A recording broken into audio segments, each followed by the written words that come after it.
Good day, everyone, and welcome to today's edition of OncoInfluencers. I'm your host, Ravi Karra, and editor with OncoDaily.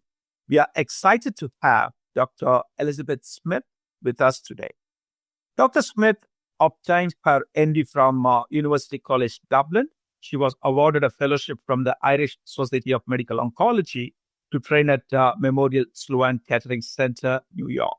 Following this, she was awarded the Irish Health Service Executive Richard Stevenson Scholarship to complete her training at the Royal Marsden Hospital in London, and she was awarded an MD Research from the Institute of Cancer Research.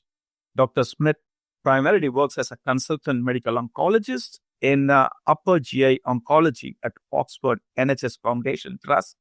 Her interests are clinical trials and translational research, and she has worked on trial design and management of national and international investigator-initiated trials and has published more than 200 peer-reviewed manuscripts in her field. She wears multiple hats, like she's a member of the European Society for Medical Oncology Upper GI faculty, is the chair of the Guidelines Committee and member of the ESMO Council. She's the current chair of EORTC GI Trials Group. And in 2022, Dr. Smyth was the founding member of the UK and Ireland Esophageal Cancer Group and is a trustee of the same charity. Dr. Smyth, we are very glad to have you here, and thanks today for your time. Thanks for the lovely introduction, Ravi. I'm delighted to be here, and I feel tired listening to you describe all my activities in that introduction. But it's lovely to be with you, so thanks. Thank you. So, you are wearing multiple hats, as I stated, and I really wanted to start off from the beginning. Please tell us more about yourself. Where did you grow up, and about your childhood a bit? Okay, thank you. So although people tend to associate me with the UK because I've been here for a number of years, I'm actually Irish. So I was born in a small town in the Midlands of Ireland, about 5,000 people. I'm the eldest of 7 children. And I left that town in 1995 to go to university in Dublin. And I studied medicine in university in Dublin. And then went on to my oncology training. And as you said, I started my oncology training in Ireland. And then after that, I travelled to Memorial Sloan Kettering for 2 years, 2009, 2011. The Irish Society of Medical Oncology sends 2 people to Memorial every year in fellowship. So I was lucky enough to be one of those. And that gave me great opportunities to learn in the States from in a really great institution and to form a network that I still know today. And after that, I came to the UK. I was tempted to come to the UK by the promise of really national collaborative research, which I think the UK is very good at. And I remain engaged in that today.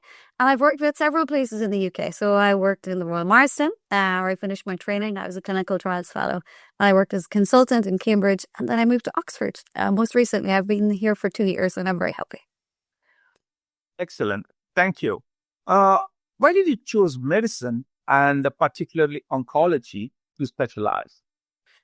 So I was drawn to medicine because I liked science. And actually, I was interested in genetics at the time. And I guess oncology is very genetics based. And I didn't think I'd end up practicing hospital medicine. I thought medicine would give me a broad base, maybe, to pursue other interests.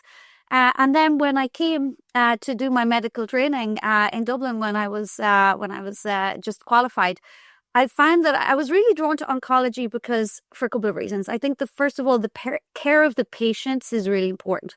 So we develop very close relationships with our patients and we follow them closely over time. And I think we all like that holistic part of oncology. And then latterly, when I started going to meetings, I would go to ESMO and ASCO and I would see the presentations of trials and I would see how things could change and how the research that we did could change things for patients. And I loved the discussions and how we change practice and its dynamic nature.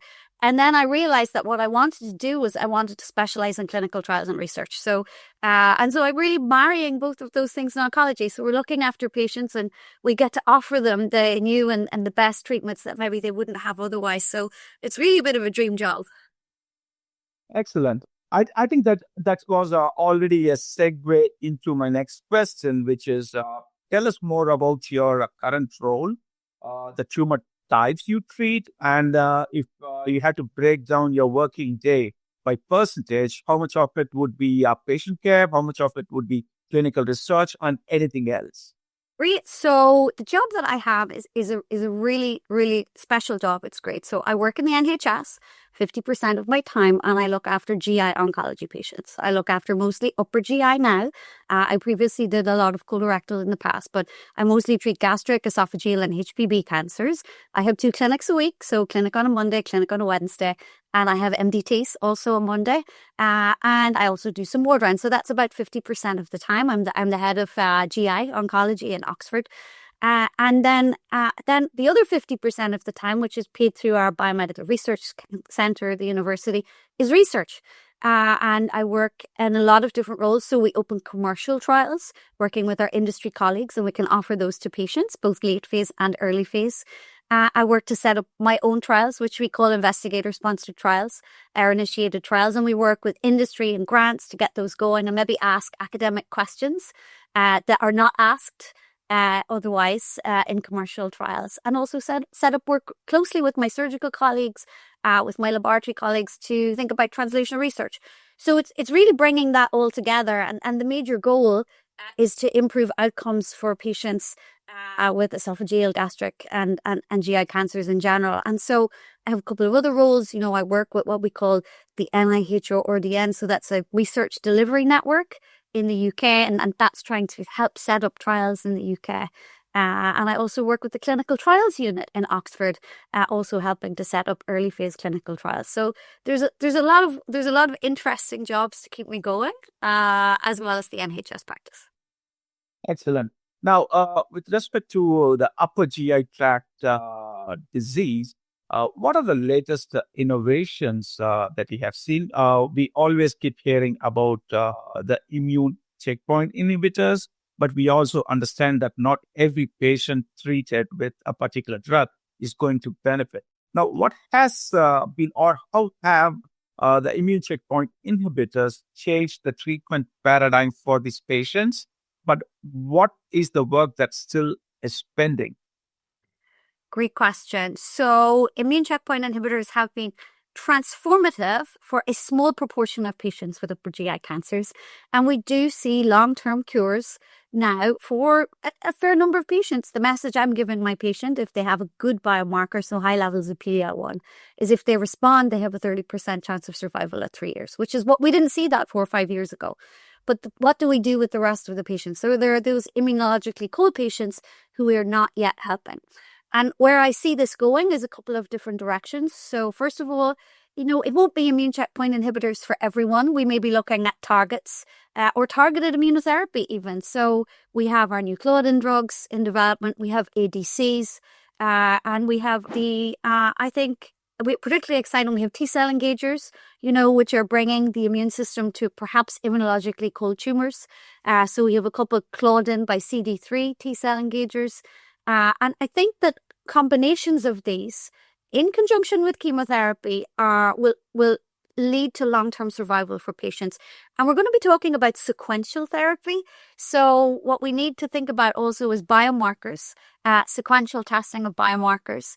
We need to get smarter with biomarkers. So we need to be thinking about digital pathology and quantifying the biomarkers more accurately.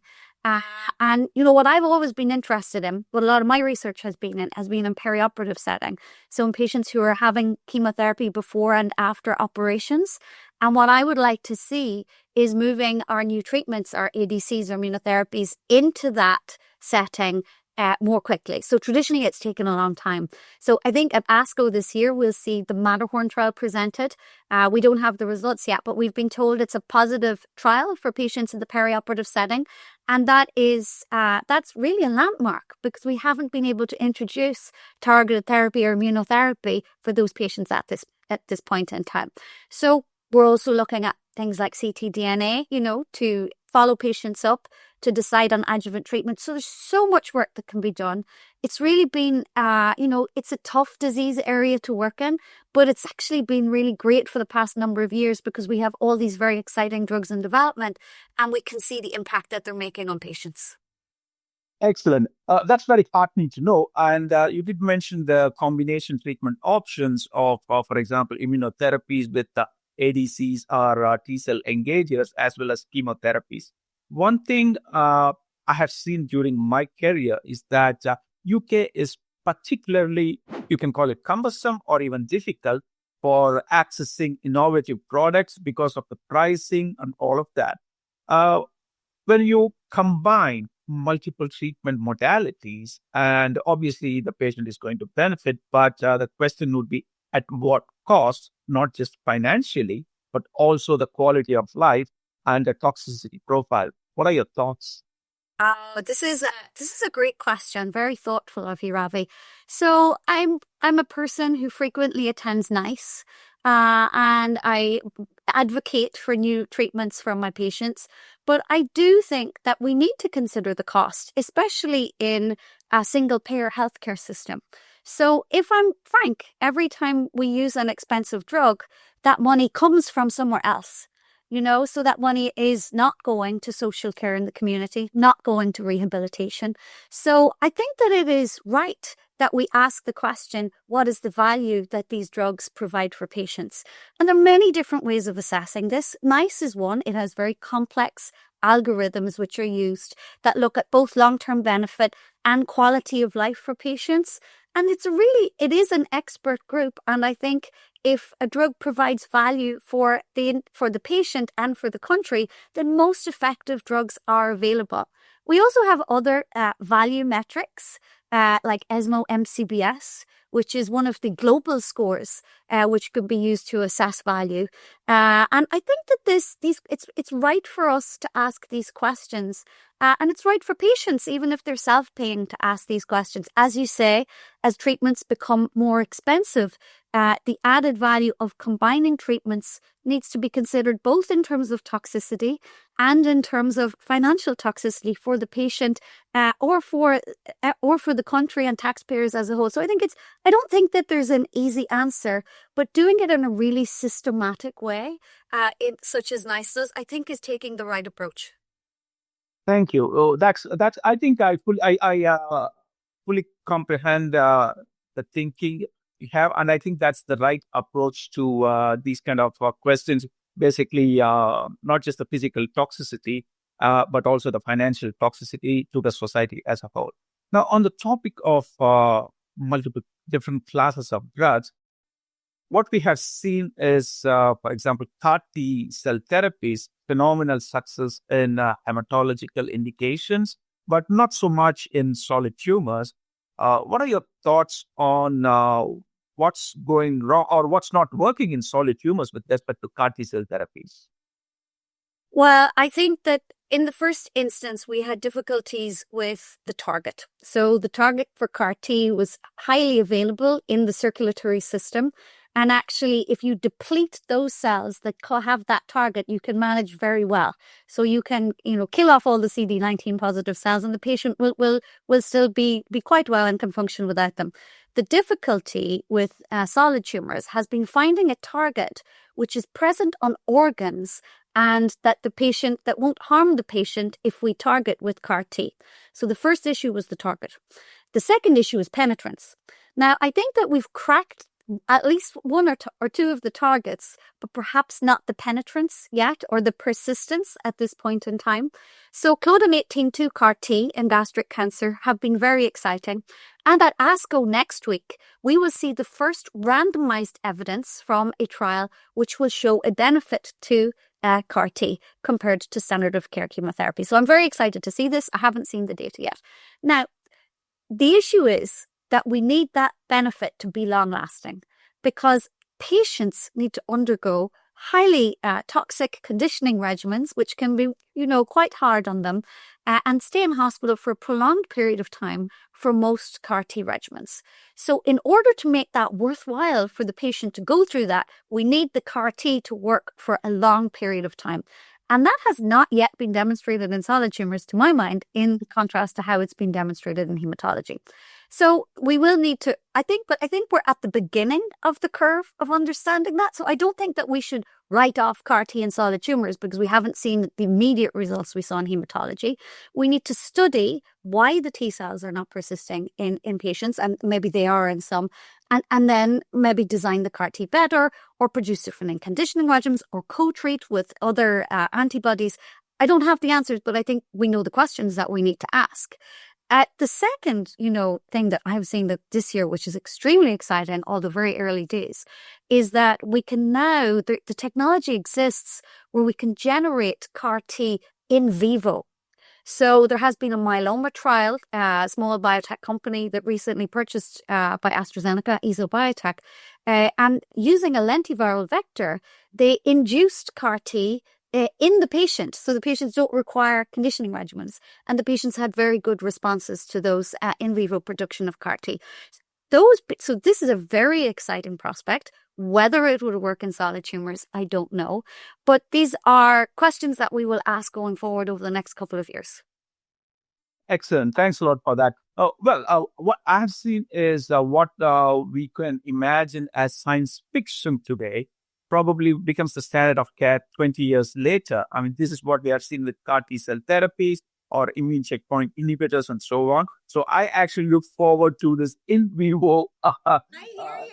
I totally agree. So the first thing, even when the first time I heard about mRNA technology being able to make bispecific antibodies within a patient, I mean, I just found it incredible. So I couldn't agree with you more. So none of us thought 30 years ago we'd be walking around with iPhones in our hands with universal translators, and here we are. So I don't think any of us can predict how quickly the future will come to us. Absolutely. You did mention that you focused on perioperative settings. Now, what about patients in the recurrent metastatic settings with upper GI tract tumors? What are the latest innovations, and where is still the unmet need? Oh, so for patients with resectable cancers, despite a very long road with chemotherapy, surgery, and more chemo, so we're using FLOT at the moment. Who knows, after ASCO, we may be using FLOT plus an immunotherapy. We still only cure half of patients. So this is completely inadequate, sad for our patients. We need to do better. So the first thing I think is we can add our targeted therapies, which are working in the advanced disease setting. So we should be thinking about adding our HER2. We should think about investigating our Claudin. Maybe later this year we will see positive results for FGFR2b. So we need to integrate all of those treatments into perioperative therapy quickly. In order to do that, we need to develop better surrogate biomarkers for these trials. The issue is a big perioperative trial takes 10 years to report. And by that time, it's very difficult to develop new treatments because there is no incentive for our pharmaceutical colleagues to do so. So we need surrogate readouts for early phase trials that will tell us that there's a direct line between those and efficacy in the perioperative setting. We don't have those yet. I would like to consider maybe that ctDNA positivity after surgery might be one. We might have digital pathology biomarkers on the resection specimen that go beyond pathological complete response. So some of the work that we're doing in Oxford and also in the EORTC has leaned into those questions. And I think those are important questions for academic groups. The second issue, I think, that we could say in the perioperative setting is that we're giving chemotherapy before and after surgery. Many patients, sadly, are not able for chemotherapy after surgery. So the question we need to ask is, can we move more of this safely before surgery so that more patients can benefit from increased intensity of neoadjuvant treatment? Another academic question that could be asked. and then save our adjuvant treatments or maybe intensified treatments for patients who are going to recur post-op, so those who are ctDNA positive. Some of the trials that I'm doing in the UK are based on patients who are ctDNA positive and giving them new treatments like trastuzumab deruxtecan in order to prevent or maybe cure micrometastatic disease and prevent disease recurrence. So I think those are the questions that we should be asking, and a lot of work for me and my GI colleagues to do over the next couple of years. Thank you. And well, you alluded to EORTC. In fact, that was going to be my next question. You wear multiple hats, and then currently you are the EORTC GI Trials Group Chair as well. But before the question, full disclosure, EORTC happens to be my alma mater. The best part of my career, roughly about 6 years, I spent at EORTC, where I was leading the melanoma as well as the head and neck group. So I think that's a very good connection we have. I didn't know that, Ravi. Okay. So we're brother and sister in the EORTC. Very good. Absolutely. That's exactly what I was wanting to say. You have a very good academic connection there. Now, what are your priorities as the GI Trials Group Chair for your tenure and beyond? So, great question. So, as you know, within the GI Trials Group, we have a couple of different task forces. So, we have gastric cancer, colorectal cancer, young onset cancer, very importantly, and colorectal cancer as well. And I think broadly speaking, each of those has a lead. And broadly speaking, I think that as academics, we should be asking the questions that are not asked by our colleagues in commercial trials. So our commercial colleagues ask very important questions that often lead to new licenses and helpful treatments for patients. But we need to be there to fill the gaps. We need to be asking dose intensification questions, dose de-escalation questions. We need to be asking biomarker questions that are not asked in clinical trials. The way forward for academia, we know that there are very strong national groups in Germany, in France, in many countries. But through collaboration, we can have international trials which can recruit more patients. And I do think that cooperative group research does have a future in terms of collaboration with each other. And I mean, look at the trial that changed practice last year. So, for example, the Oesophageal trial, that was an academic trial run by the German and Swiss groups. And so there are very relevant questions that we can continue to ask. As the EORTC GI group chair, I'm also really interested and invested in supporting young investigators. So certainly Marcus Muller and Hanneke van Laarhoven run our young investigator group, and we bring those young investigators to our group meetings. They need to observe the dialogue that we have and not be afraid to contribute. Their contributions are valid, and that's how you learn. And they need to design their trials. Sometimes we succeed, sometimes we fail. This is what we need to learn too, We have our young investigator meetings regularly, and we're there to support them. So I think that's a really, I think that mentorship, also in, for example, chairing meetings and in leadership, that was provided for me there at the EORTC. That's where I cut my teeth in academic research leadership. So I'm very grateful for those opportunities, and I want to pass them on. Thank you. In fact, that's exactly the feeling and the experience that I gathered at EORTC. You said it fantastically well. I cut my teeth there. Now, moving to your other hat, ESMO Guidance Committee Chair. What are your current activities? What are your plans? Oh, thank you for that question. So I've been involved with ESMO also for a number of years, a wonderful organization.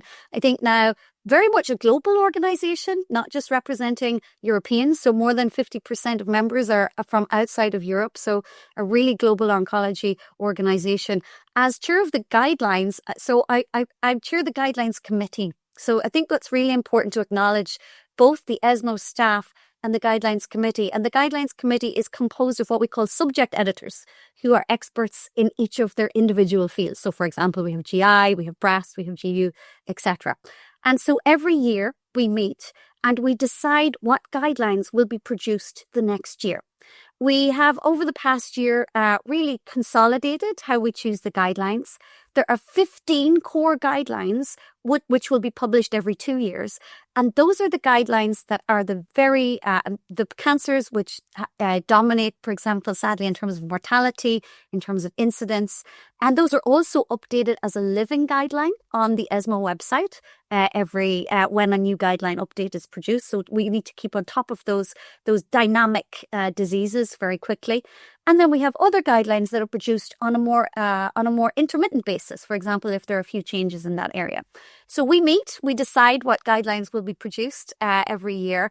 And then the subject editors work with the first authors of those guidelines to produce an up-to-date guideline in that area, which then goes on the ESMO website and is a living guideline if it's a core guideline. So it's a really enjoyable process to be involved in. I can't say I write all the guidelines. I'm just overseeing this process. I'm certainly not an expert in every field, but also there's a very dedicated publishing staff and ESMO guideline staff who I would like to thank. And it's really fantastic to be able to work in such an influential part of the ESMO ecosystem. We also produce localized guidelines. So, for example, Asian members being so important in ESMO, we produce the Pan-Asian guidelines for certain diseases. So I know that we've done some in lung, in gastric cancer, in HCC coming up this year. And we adapt those guidelines with local experts to suit an Asian practice. And that's also a very enjoyable process. So there's a lot to do. And I'm very much enjoying my period on the guidelines. That was very insightful, and I'm sure people who are going to watch this are really going to appreciate the breadth, the scope, and the depth of what happens as a part of the guidelines committee, because we just get into Google ESMO guideline, seems, okay, this is the PDF document, but what goes on behind that, the work that you described, I think that's very important. Now, not in any manner the last hat you wear, but I really want to ask about UK IOG.